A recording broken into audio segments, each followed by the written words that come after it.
ജനസംഖ്യ കുറയുമെന്നുള്ളതാണ്. ഇപ്പോൾ ലോകത്ത് അനുഭവിക്കുന്ന ഏറ്റവും വലിയ പ്രശ്നമാണല്ലോ, നമ്മുടെ നാടും ഇപ്പോൾ അനുഭവിച്ചുകൊണ്ടിരിക്കുന്ന ഒരു പ്രശ്നമാണ് ജനസംഖ്യ കുറയുന്നു. സ്ത്രീകളെ ഭരണം ഏൽപ്പിക്കുക, പൊതുകാര്യങ്ങൾ ഏൽപ്പിക്കുക, പിന്നെ എങ്ങനെ കുട്ടികളുണ്ടാവുക? പ്രസവം കുറയും, ഗർഭധാരണം കുറയും, പ്രസവം കുറയും, ജനസംഖ്യ കുറയും. കാരണം കുഞ്ഞിനെ നോക്കാൻ സ്കൂളിൽ പോകാൻ രണ്ടും കൂടെ കഴിയുമോ? അപ്പോൾ കുട്ടി വേണ്ടാന്ന് വയ്ക്കും. ഇപ്പോൾ റഷ്യ, നോർത്ത് കൊറിയ, ചൈന കരഞ്ഞുകൊണ്ടിരിക്കുകയാണ്. സ്റ്റാലിൻ പറഞ്ഞു തമിഴ്നാട്ടിലെ സ്ത്രീകളോട്, പ്രസവിക്കൂ, കുട്ടികളില്ല, നാട് ജെറിയാറ്റിക് സ്റ്റേറ്റ് ആകാൻ പോവാണ് എന്ന്. ആ ഒരു കാഴ്ചപ്പാട് ഇസ്ലാം നേരത്തെ തന്നെ പറഞ്ഞു എന്നുള്ളതാണ് അതിൻ്റെ വ്യത്യാസം. ഒരു സ്ത്രീ അങ്ങനെ യാത്ര ചെയ്യുന്നതും പോകുന്നതും ഒന്നും ഇസ്ലാമിൽ അങ്ങനെ ഒരു വിലക്കില്ല. അങ്ങനെ അല്ല, അതാണ് ചോദിക്കേണ്ടത്. ഇസ്ലാമിൽ ഈ വിഷയത്തെക്കുറിച്ച് എന്താണെന്നാണ് ചോദിക്കേണ്ടത്. അല്ലാതെ ഇന്നയാൾ ഇന്നത് പറഞ്ഞല്ലോ എന്ന് ചോദിക്കുന്ന രീതിക്ക് മാറ്റം വരണം. ഇസ്ലാമിൽ യാത്ര ചെയ്യുന്നതിന് വിലക്കില്ല. ഒറ്റയ്ക്ക് യാത്ര ചെയ്യരുത് എന്ന് ഇസ്ലാം മാത്രമല്ലല്ലോ, അമ്മ പറഞ്ഞിട്ടില്ലേ സിനിമാ നടികൾ ഒറ്റയ്ക്ക് യാത്ര ചെയ്യരുതെന്ന്. കാരണം അത് അപകടം. സെക്യൂരിറ്റി സിസ്റ്റം അത് വെച്ചിട്ട് ഓരോരുത്തർക്കും ഓരോ പോളിസി ഉണ്ടാകും. ഇസ്ലാമിൽ അങ്ങനെ ഒരു പോളിസി ഉണ്ട്. പെണ്ണ് ഒറ്റയ്ക്ക് യാത്ര ചെയ്യുന്നത് അത് സുരക്ഷിതമല്ല. അതുകൊണ്ട് അവളുടെ കൂടെ സപ്പോർട്ടിന് ആളുണ്ടാകണം. അത് ഭർത്താവുണ്ടെങ്കിൽ ഏറ്റവും നല്ലത്. പക്ഷെ നമ്മളിത് സംസാരിക്കുന്നത് സുനിത വില്യംസ് സ്പേസിൽ മാസങ്ങളോളം താമസിച്ച് തിരിച്ചു വന്ന ഒരു കാലഘട്ടത്തിലാണ്. നമ്മൾ ഈ സ്ത്രീ ഒറ്റയ്ക്ക് സ്വന്തമായിരുന്നു പോയത്? ഇല്ല, കൂടെ വേറൊരു പുരുഷനുണ്ടായിരുന്നു. രണ്ടാളാണോ? അല്ല, ഭർത്താവോ കുടുംബത്തിലുള്ള ആരോ കൂടെ ഉണ്ടായിരുന്നില്ല. ഒഫീഷ്യൽസ് ഉണ്ടാവും. മുസ്ലിം അല്ലല്ലോ. ഈ സുരക്ഷിതമല്ല എന്ന് പറഞ്ഞാൽ പുറത്തു പോകുന്ന എല്ലാ പെണ്ണിനും അപകടം ഉണ്ടാകും എന്നും അല്ലല്ലോ. നമ്മൾ ലൈസൻസ് എടുത്ത് പോകുന്നത് എപ്പോഴെങ്കിലും പോലീസ് കൈകാട്ടെന്ന് വിചാരിച്ചിട്ടല്ല. അപ്പോൾ അത് ഇൻസ്പെക്ഷൻ ഒന്നും ഒരിക്കലും ഉണ്ടാവില്ല. പക്ഷേ you should have the licence with you എന്ന്. അതുപോലെ സുരക്ഷിതത്വത്തിന് ആവശ്യമായ ഒരു നിലപാടുകൾ നമ്മൾ സ്വീകരിക്കുന്നത്, അതിൻ്റെ മാർഗങ്ങൾ സ്വീകരിക്കുന്നത് ഇവിടെ എന്തെങ്കിലും കൊള്ള നടക്കും എന്ന് വെച്ചിട്ടല്ല. ഇപ്പോൾ ഇവിടെയൊക്കെ CCTV ഒക്കെ ഉണ്ടാവും, പുറത്തൊക്കെ ഉണ്ടാവും. ഇവിടെ 100 വർഷമായി ക്യാമറ വെച്ചിട്ടൊന്നും സംഭവിച്ചിട്ടില്ല, സംഭവിക്കില്ല. എവിടെയെങ്കിലും സംഭവിക്കും. അതിനു വേണ്ടിയാണ് ഈ സുരക്ഷിതത്വം, സെക്യൂരിറ്റി സിസ്റ്റം ഉണ്ടാക്കുന്നത്. അത്രേ ഉള്ളൂ. പക്ഷേ നമ്മുടെ ലോകം ഒരുപാട് ഇവോൾവ് ആയല്ലോ. അപ്പം മറ്റു രാജ്യങ്ങളിലാണെങ്കിലും കേരളത്തിൽ തന്നെ ആണെങ്കിൽ ഒരുപാട് സ്ത്രീകൾ ഒറ്റയ്ക്ക് പോയി പഠിക്കുന്നുണ്ട്, ജോലിക്ക് പോകുന്നുണ്ട്. അപ്പം അത്രത്തിൽ താല്പര്യമുള്ളവർ അങ്ങനെ ചെയ്യുന്നത് നമുക്ക് അങ്ങനെ ഭയപ്പെടേണ്ട കാര്യമുണ്ടോ? ഇല്ല, ആരും തടയുന്നില്ലല്ലോ. ഇസ്ലാം ഒരു പോളിസിയുണ്ട്, അത് ഇസ്ലാം പറയുന്നു. അത് അംഗീകരിക്കുന്നവർ അതനുസരിച്ച് ജീവിക്കുന്നു. അത് അംഗീകരിച്ചോളണം എന്ന് അങ്ങനെ ഇവിടെ ഒരു നിർബന്ധം ചെലുത്താൻ ആർക്കും സാധ്യമല്ലല്ലോ. ആർക്കും പോകാമല്ലോ. ഇതുമായിട്ട് ചേർത്ത് നിർത്തി പറയാൻ കഴിയില്ല. എന്നാലും കഴിഞ്ഞ ദിവസം അതിൻ്റെ ഒരു വാക്കുകൾ വല്ലാതെ സോഷ്യൽ മീഡിയ അല്ലെങ്കിൽ വാർത്തകളിലൊക്കെ നിറഞ്ഞായിരുന്നു. ഒരു കുട്ടി ശരിക്കും 4 വർഷത്തോളം ഗർഭാശയത്തിൽ നിൽക്കും. അത് ഇന്റൻഷനലി പറഞ്ഞാണോ അതോ അല്ല, അത് എത്രയോ വർഷം മുമ്പ് പറഞ്ഞതാണ്. അത് അന്നൊരു സാഹചര്യം ഉണ്ടായിരുന്നു. അതെനിക്ക് തോന്നുന്നു ഈ സിസേറിയൻ വർദ്ധിച്ചു വരുന്നു എന്നുള്ളൊരു ചർച്ച മൊത്തം നാട്ടിൽ നടക്കുന്നൊരു സമയത്താണ് പറഞ്ഞത്. അന്ന് ഞാനത് പറഞ്ഞത്, അതായത് ഈ സിസേറിയൻ ആളുകൾ പറയും ആശുപത്രിയുടെ കച്ചവടമാണ്, അല്ലെങ്കിൽ ഡോക്ടർമാർ പർപ്പസ്ഫുള്ളി ചെയ്യുന്നതാണ്. ഞാൻ പറഞ്ഞു അത് മാത്രമല്ല, അങ്ങനെ ഉണ്ടാവാം എവിടെയെങ്കിലുമൊക്കെ. അതേസമയത്ത് നിങ്ങളുടെ കൂടെ താല്പര്യമാണത്. നിങ്ങൾക്കൊരു ഡേറ്റ് കിട്ടിയാൽ ആ ഡേറ്റിൽ തന്നെ പ്രസവിക്കണം, അല്ലെങ്കിൽ എന്തെങ്കിലും അപകടം സംഭവിക്കും എന്നുള്ളൊരു ബേജാറ് ആളുകൾക്കുണ്ടാകുന്നുണ്ട്. അതിൻ്റെ ആവശ്യമില്ല എന്ന് പറഞ്ഞപ്പോൾ എത്ര ദിവസം നിൽക്കാം. അപ്പോൾ അതിന് ഞാനൊരു പഴയ കോട്ട് പറഞ്ഞതാണ്. ഇത് ഒരു അബൌട്ട് 12 centuries ബാക്ക് നല്ല ഡിസ്കഷൻ നടന്നൊരു സംഭവം, എത്ര കാലം വയറ്റിലൊരു കുട്ടി നിൽക്കും എന്നുള്ളത്. അപ്പോൾ അതിൽ എനിക്ക് കിട്ടിയൊരു കോട്ട് ഞാൻ പറഞ്ഞു 4 വർഷം വരെ നിൽക്കുമെന്ന്. അല്ലാതെ ഇനി മുതൽ നാളെ മുതൽ എല്ലാ സ്ത്രീകളും പ്രസവിക്കാൻ ദിവസം പൂട്ടി വരുന്നില്ലെങ്കിൽ 4 വർഷം വരെ കാത്തു നിൽക്കണം എന്നുള്ളൊരു കാര്യം അല്ല പറഞ്ഞത്. അതിലൊരു പ്രശ്നം അത് പറയേണ്ടത് മെഡിക്കൽ സയൻസ് ആണെന്നുള്ളത്. അതെ, ഇപ്പോൾ മെഡിക്കൽ സയൻസ് എന്താ പറയുന്നത്, എത്ര ദിവസം നിൽക്കുന്ന അതാ നോക്കേണ്ടത്. നമ്മളിപ്പോൾ സോഷ്യൽ മീഡിയയുടെ ഒരു കാലത്ത് ആരെങ്കിലും എന്തും പറഞ്ഞാൽ എല്ലാവരും അതിനെക്കുറിച്ച് ഒരു അഭിപ്രായം പറയണം എന്നുള്ളൊരു ധാരണയുണ്ട്. അന്ന് അങ്ങനെയല്ല ഉണ്ടായത്. അന്ന് ഒരു കുട്ടി 2 വർഷം കഴിഞ്ഞ് പ്രസവിച്ചാൽ ഇത് ആരുടെ കുട്ടിയാണെന്നാണ് വയ്ക്കുക. ഒരാൾ വിവാഹമോചനം നടത്തിയതിന് ശേഷം 2 വർഷം കഴിഞ്ഞ് കുട്ടി ജനിച്ചു. ഈ പെണ്ണ് വേറെ കല്യാണം കഴിച്ചിട്ടുമില്ല, അവിഹിത ബന്ധത്തിന് പോയിട്ടുമില്ല, എങ്കിൽ ഇയാളിലേക്ക് ഈ കുട്ടിയെ ചേർത്തി പറയാൻ പറ്റുമോ? അവിടെയാണ് ഈ ഡിസ്കഷൻ ഉടലെടുത്തത്.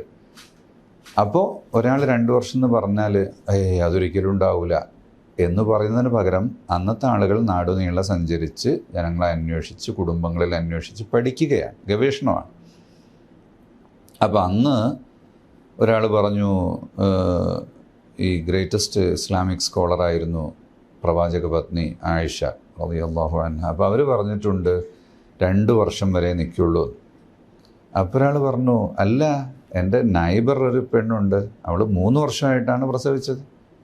സോ അത് അനുഭവമല്ല, അനുഭവത്തെ അനുമാനം കൊണ്ട് മാറ്റാൻ കഴിയില്ലല്ലോ.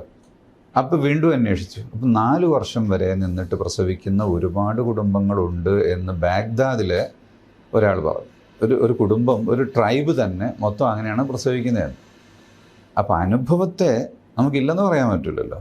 ഇപ്പം മാസം കാണൂല എന്ന് പറയുന്ന ദിവസം മാസം കണ്ടാൽ അതങ്ങനെ കാണൂല, അത് ചന്ദ്രനല്ല എന്ന് പറയുന്നത് പോലെ ആയിപ്പോകൂലേ. പക്ഷെ ഈ ചർച്ച വന്നതെന്ന് പറഞ്ഞു കഴിഞ്ഞാൽ വീട്ടിൽ മലപ്പുറത്ത് ഒരു സ്ത്രീ, അതിലാണ് ഈ ചർച്ച വന്നത്. അപ്പോൾ ഇതിൽ നമ്മളുടെ ഇതെന്താണ്? വീട്ടിൽ പ്രസവിച്ച പാർട്ടിയുടെ ആളുകളാണ് എൻ്റെ ഈ പഴയ പ്രസംഗം തപ്പിപ്പിടിച്ച് പുറത്തിട്ടത്. അത് അവർക്ക് അനുകൂലമാകുമെന്ന് കരുതിയിട്ട്. ഇസ്ലാമിൽ അങ്ങനെ വീട്ടിൽ നിന്നേ പ്രസവിക്കാവൂ എന്നുള്ള യാതൊരു ആശയവുമില്ല. ഇസ്ലാമിലുള്ളത് സുരക്ഷിതമായ സ്ഥലത്താവണം, പ്രസവം എടുക്കാൻ കഴിവുള്ള ആളുകൾ ഉണ്ടാവണം, അവിടെ അപകട സാധ്യത ഉണ്ടാകരുതെന്നാണ്. പിന്നെ ഹൈജീനൊക്കെ കൂടുതൽ നല്ലത് ആശുപത്രിയേക്കാളും വീടാണെന്ന് യൂറോപ്പിലൊക്കെ വല്ലാതെ ഇപ്പോൾ ഒരു ധാരണ പരന്നു വരികയും വീട്ടിൽ വെച്ച് പ്രസവിക്കാനുള്ള ഒരു പ്രേരണ ഉണ്ടാവുകയും ചെയ്യുന്നുണ്ട്. നമ്മുടെ നാട്ടിലും അങ്ങനെ വീട്ടിൽ നിന്ന് ജനിക്കുന്നവരുണ്ട്. നിങ്ങളൊക്കെ എവിടെ നിന്നാണ് ജനിച്ചതെന്ന് എനിക്കറിയില്ല. ഞാൻ വീട്ടിൽ നിന്ന് ജനിച്ചു. പ്രശാന്ത് എവിടെ നിന്ന് ജനിച്ചു?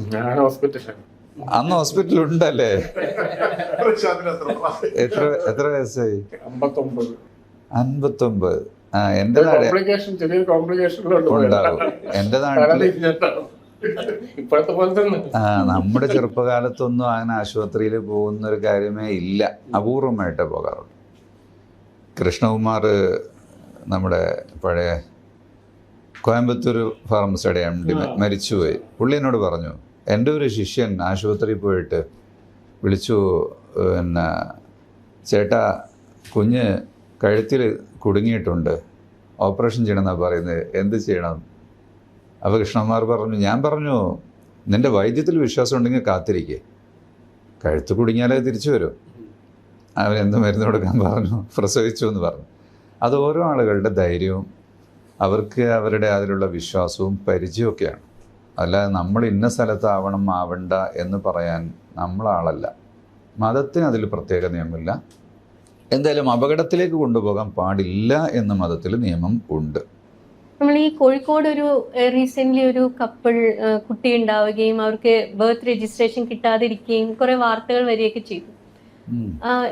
വീട്ടിലെ ഡെലിവറി ആയിരുന്നു. അത് കുട്ടി പ്രഗ്നന്റ് ആണെന്ന് ഒരിക്കലും പുറത്ത് ആരെയും അറിയിച്ചിട്ടില്ല, ആശാ വർക്കർമാർക്ക് അറിയില്ല, കോർപ്പറേഷൻ അറിയില്ല. അങ്ങനെ ഒരു കുട്ടി ജനിക്കുകയും അവർക്ക് ബർത്ത് സർട്ടിഫിക്കറ്റിന് ആപ്ലിക്കേഷൻ കൊടുക്കുകയും ചെയ്തു. അപ്പൊ കോർപ്പറേഷൻ ചോദിക്കുന്നത് അത് നിങ്ങളുടെ കുട്ടിയാണെന്നുള്ളതിന് എന്താ, ഒരു കോർപ്പറേഷനെ അറിയിക്കണമല്ലോ, ഒരു കുട്ടി ജനിച്ചാൽ അറിയിക്കണം, അല്ലെങ്കിൽ പ്രഗ്നന്റ് ആണെങ്കിൽ അറിയിക്കണം. വന്ന് ചോദിക്കുമ്പോഴൊക്കെ അവരതൊരു രഹസ്യമാക്കി വെക്കുകയും പിന്നീട് കുട്ടി ഉണ്ടാവുകയും അവർക്ക് ബർത്ത് സർട്ടിഫിക്കറ്റ് കിട്ടാതിരിക്കുകയും ചെയ്യുന്ന ഒരു സിറ്റുവേഷൻ ഉണ്ട്. ഇപ്പൊ ഇങ്ങനത്തെ സിറ്റുവേഷൻസ് നമ്മൾ അധികം കണ്ടുവരുന്നത് മലപ്പുറം, കോഴിക്കോട് ഭാഗങ്ങളിലാണ്. അതിൽ തന്നെ മതം എടുത്ത് പറയുകയാണെങ്കിൽ അതിൽ മുസ്ലിംസ് ആണ് കൂടുതലും ഇതിൽ വരുന്നതും. അപ്പൊ ഇങ്ങനൊരു ഈ ഒരു ട്രെൻഡ് കൂടിക്കൂടി വരിക ചെയ്യുന്നത്. അപ്പൊ അവരോട് എന്താ പറയാനുള്ളത്? കൂടിക്കൂടി വരികയാണോ കുറഞ്ഞു വരികയാണോ നോക്കണേ. കാരണം അതൊക്കെ സർവേയുടെ അടിസ്ഥാനത്തിൽ പറയേണ്ടതാ. മറ്റൊന്ന്, ഈ വീട്ടിൽ പ്രസവിക്കുന്നത് എത്രമാത്രം ഉണ്ട്, അതിൽ എത്ര സേഫായിട്ട് പ്രസവിക്കുന്നുണ്ട്, ആശുപത്രിയിൽ എത്രയുണ്ട്, അതിലെത്ര സേഫായിട്ട് പ്രസവിക്കുന്നുണ്ട്, അതൊക്കെ ഗവൺമെന്റ് കണക്ക് നോക്കി ഡേറ്റ വെച്ചിട്ട് തന്നെയാണ് പറയുന്നത്. IME ഒക്കെ പ്രസ് കോൺഫറൻസ് നടത്തുകയും ചെയ്തതാണ്. അതിലെന്താ പറഞ്ഞത്? ഈ വർഷം തന്നെ 3 കുട്ടികൾ സ്ത്രീകൾ മരിക്കുകയുണ്ടായി വീട്ടിൽ വെച്ച് പ്രസവം നടത്തിയിട്ട്. ആശുപത്രിയിൽ നിന്ന് എത്ര സ്ത്രീകൾ മരിച്ചു എന്ന് പറഞ്ഞോ? ആശുപത്രിയിൽ വെച്ചിട്ടും മരിക്കുന്നുണ്ട്. എത്ര മരിച്ചു? അത് പക്ഷെ നമ്മൾ വിളിച്ചു വരുത്തുന്ന മരണങ്ങളല്ല, കോംപ്ലിക്കേഷൻസ് അങ്ങനെയല്ല, നമ്മൾ ശ്രമിക്കാനായിട്ടൊന്നുമല്ല. ഞാൻ ഈ വാദത്തിന്റെ കൂടെ നിൽക്കുകയല്ല, ഞാൻ ഈ കോൺട്രവേഴ്സിയുടെ പശ്ചാത്തലത്തിലാണ് പറയുന്നത്. നമ്മൾ അതാണ് ശരി ഇതല്ല ശരി എന്നൊന്നും പറയാൻ നമുക്ക് കഴിയില്ല. അതിൻ്റെ ആളുകളാണ് പറയേണ്ടത്. ഇത് ഒരു സ്ത്രീ പ്രസവിക്കുന്ന ഒരു സ്ത്രീക്ക് അതിലൊരു റൈറ്റ് ഉണ്ടാവുമല്ലോ, എവിടെ ഉണ്ടാവും. പ്രസവിക്കണം Yes, yes, വേണ്ട എന്നുള്ളതിനെ yes. പറ്റിയിട്ട്. സ്ത്രീക്ക് റൈറ്റ് ഉണ്ടാവും, അതിനെ ചോദ്യം ചെയ്യാൻ എനിക്ക് അവകാശമില്ല. സ്ത്രീ പറയാണ് എനിക്ക് വീട്ടിലാണ് പ്രസവിക്കേണ്ടത് എങ്കിലും ഭർത്താവിനും കുടുംബത്തിനും നിർബന്ധിക്കാം വീട്ടിൽ പ്രസവിച്ചാൽ അത് സുരക്ഷിതമല്ല, നേരെ ആശുപത്രിയിൽ തിരിച്ചു ആവാലോ. ഒരു സ്ത്രീക്ക് ആശുപത്രിയിൽ പ്രസവിക്കണം എന്ന് ആഗ്രഹിച്ചാൽ കൊണ്ടുപോകാത്ത ഭർത്താക്കന്മാരുടെ കേസസ് ആണ് നമ്മൾ 1-2 കേസ് ഇത്തവണ കണ്ടത്. ഒരിക്കലും ഉണ്ടാവാൻ പാടില്ല. പെണ്ണിൻ്റെ താല്പര്യമാണ് ആ വിഷയത്തിൽ പരിഗണിക്കേണ്ടത്. അങ്ങനെ പിന്നെ ഈ വാർത്തകൾ പറയുമ്പോഴേ ഇപ്പം മരിച്ച പെണ്ണ് വീട്ടിൽ കൊണ്ടുപോകാൻ പറഞ്ഞിരുന്നു എന്നാണ് പറയുന്നത്. ആരാ പറഞ്ഞത്? മരിച്ചതിന് ശേഷം അവൾ പറഞ്ഞതാണോ അല്ലെങ്കിൽ അത് കേട്ട് വേറെ ആരെങ്കിലും പറഞ്ഞതാണോ? ഇതൊന്നും ഉണ്ടാവില്ല. സോഷ്യൽ മീഡിയ വാർത്തകൾക്ക് അങ്ങനെ ഒരു എൻഡ് ഉണ്ടാവില്ല. അങ്ങനെ പ്രശ്നമുണ്ട്.